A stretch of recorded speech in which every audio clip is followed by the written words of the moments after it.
Welcome back to KP's Kingdom, Cooking with KP. Today I'm going to show you how to make these amazing barbecue cooked fish pot pies. Alright, I'm going to do everything on the barbecue here. Let's go. Get on with it. Right, so here I am. I'm not doing everything on the barbecue. I am going to make up my bechamel sauce or my sauce. I've got a big knob of butter, around about 30 grams worth. We're just going to melt that down into a saucepan, just like I'm doing right there. Keep stirring that around. We don't want to let this burn at all. Okay, so we're just going to use a nice low medium heat just to get that melted down. Keep it moving around the pot just like that. And this is going to make our base. We're going to add in a good 2, maybe 3 tablespoons worth of flour. Use whichever flour you like. You can use a wholemeal, you can use a self-raising, or just a plain flour.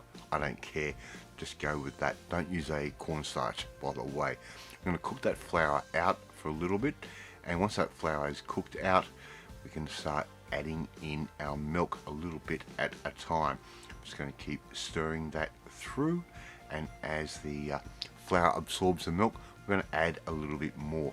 Now I'm using milk this time around. I want to try and make it a little bit lighter.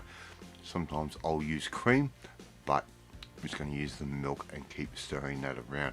Now we're trying to eliminate as many lumps as possible, and that does not always work. So in comes the heavy artillery. We're going to use a whisk, and that whisk is really going to help break down all that flour. Keep whisking that through on the heat, just nice and low. Keep checking it every now and then to make sure we've got something nice and smooth. Okay, so now it's time to add in a little bit of cheese. You can use a cheese of your choice. I'm not going to tell you what cheese to use. I'm just using a blend of Tasty and mozzarella. It's a really good little pizza type cheese, but we're just going to use this because this is what we had in the refrigerator at the time. Keep mixing that through until it starts to melt. We're going to season that up with a little bit of freshly ground black pepper. Yeah, I'm using my fancy electric grinder again. A little bit more cheese. That goes in. Keep moving that around. Make sure it all starts to melt up. And you can use that whisk to judge how thick that sauce will be. As you bring that whisk up, you will see ribbons or strands of the cheese and of the sauce come in. We're going to add in a little bit of garlic paste like that. You can use a garlic powder if you want. You should use a bit of white wine. Ran out of white wine, I'm going brandy. Why not? It's going to give an amazing flavour, and it did. It was a great experiment. Okay, so every now and then you'll see me lift that whisk up to see whether I've got my sauce thickening or not. Here I've got some beautiful spring onion and some fresh dill. Just going to add that in, stir those through, and it's going to give this pie a nice little light herb flavour, a little bit of a light onion flavour as well. Okay, so this is the most complicated part about making this whole pie. So here I've got some saddletail snapper fillets. I'm just going to cut these into nice little chunks like I'm doing there, and that can go straight into the pot. Now that sauce is warm, it's not hot, it's just warm. We've let that come back. We've got that pot sitting on a little trivet, so we're not going to destroy the bench. Just cut those up, and these are a beautiful fish to use for something like this. Not real fishy, just a real nice clean flavour. Despite the look of the colour of the flesh, it actually does cut up and cook quite well, and it ends up being a nice white fleshy type fish, a little bit like an ocean perch in a way. I'm going to add those in. We're going to give that a stir just like that. And being a pot pie, it's the easiest pie to cook in the world. We don't have to blind bake, we don't have to make a base or anything. All we need is a vessel to actually eat these out of. Alright, I'm going to set those aside for a little bit. I'm going to get my little pie dishes, and I'm just going to put those down on top of some store-bought puff pastry. Trim around the edge, or trace around the edge like that. And before you know it, you'll have all your beautiful lids for your fish pot pies. I'm going to stagger these a little bit. You do waste a little bit of pastry, especially with the size of these particular dishes, but I think the trade-off is worth it. Just makes a really nice meal.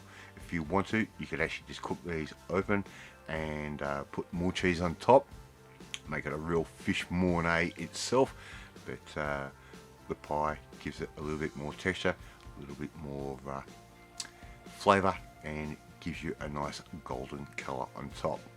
Alright, so here I've got my pie dishes all lined up in a row, a little bit of spray oil on top. I'm just going to make sure it doesn't stick too badly, although it did. Spray those in and start adding in our fish mornay mixture. Just go evenly to start with, and we can just keep layering those up as we start creating this dish. Now, these pies are really good served with a little bit of fries, a bit of potato, whatever you like. They just work out really nice anyway. Not the ideal food to be eaten cold. Being a pot pie, we want to have a sort of cool day where we can put these up for service. I'm going to put our pastry down, remove that plastic that's on top because that tastes like absolute junk. Now let's get ready to make these pies up. Put a couple of slots in the pastry. It's going to let the steam vent out as the fish and the mornay sauce gets cooking a little bit more. A little bit of egg wash on top. That's just an egg with a dash of water. Whisk that up. It's going to give it a real nice light coating and be an absolutely beautiful pie. Alright, there's our pies ready to go. Oven sitting at around about 190, maybe 180. I'm going to put those in until they go golden brown. We're going to throw a thermometer in there and make sure we've got a good temperature. Alright, so there's our oven, the good old barbecue in the middle of a thunderstorm, hoping to get not get hit by lightning. Put those in. It's going to be around about 20 to 40 minutes depending on your barbecue and how high you've set it. Now it's time to start serving up. Here's our first pie. They can go down just like that, and the smell is incredible. I really want to see you try and make this one at home. It is so easy.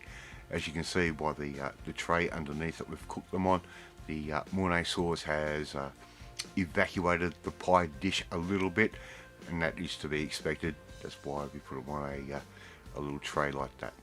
And there you go, KP's barbecued fish pot pies. Thank you so much for watching this video, really do appreciate it. If you like this video, hit that like button, gives me confidence, should make you feel warm and fuzzy too. Share this video with all your friends on all platforms of social media. We're trying to get the name of KP's Kingdom out there. Hit that notification bell, you'll be notified every time a new video goes up. More importantly, you want to learn what you can and what you can't cook on the barbecue. Hey, come and join the family, my family. Hit that subscribe button, and you'll never miss another one of my videos again.